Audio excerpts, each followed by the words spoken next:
Okay, so this is going to be a very short segment. Remember in the last segment, maybe I'll go back to the list of the theses.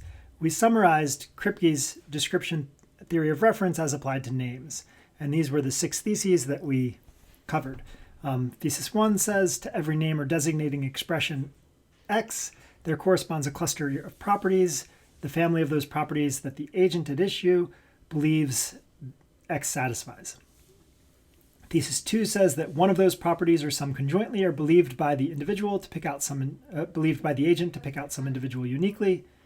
3 says if most or a weighted most of those properties are satisfied by one unique object Y, then Y is the referent of X, that is the name X. 4 says if the vote yields no unique object, then the name doesn't refer. 5 says the statement if X exists, then X has most of those properties is known a priori by the speaker. And 6 says the statement if X exists, then X has most of those properties expresses a necessary truth in the idiolect of the speaker. Now, notice the phrase weighted most occurs in one of these theses, and in fact, it's implicit in most of them. So this time, we're just going to very briefly talk about what we mean when we say weighted most. Now, this is something we covered in class, but I'm just going to reiterate it here. Okay, so what does weighted most mean? Suppose we associate 100 properties with Barack Obama.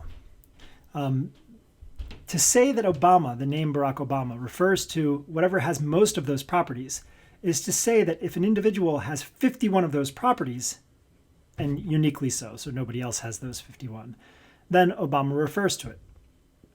But suppose that some of those properties are more central to being Obama than others. That is, they're sort of more important to being Obama. Maybe being human is on the list and being tall is on the list. And you think it's more important that Barack Obama be human than be tall.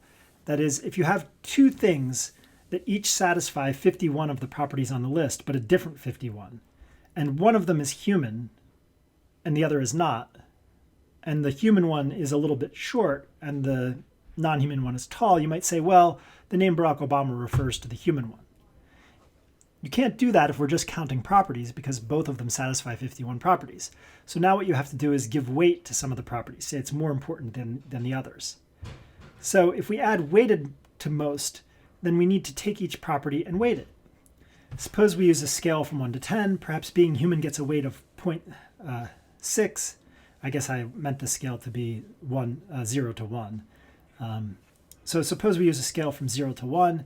Perhaps being human gets a weight of 0.6 and being tall gets a weight of 0.3.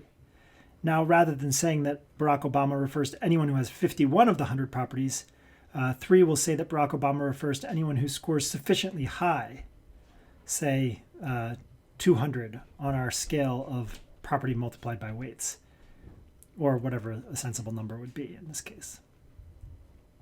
And we're just going to assume that qualification going forward and just talk about most rather than the weighted most. Okay, and that's all there is for this very brief segment.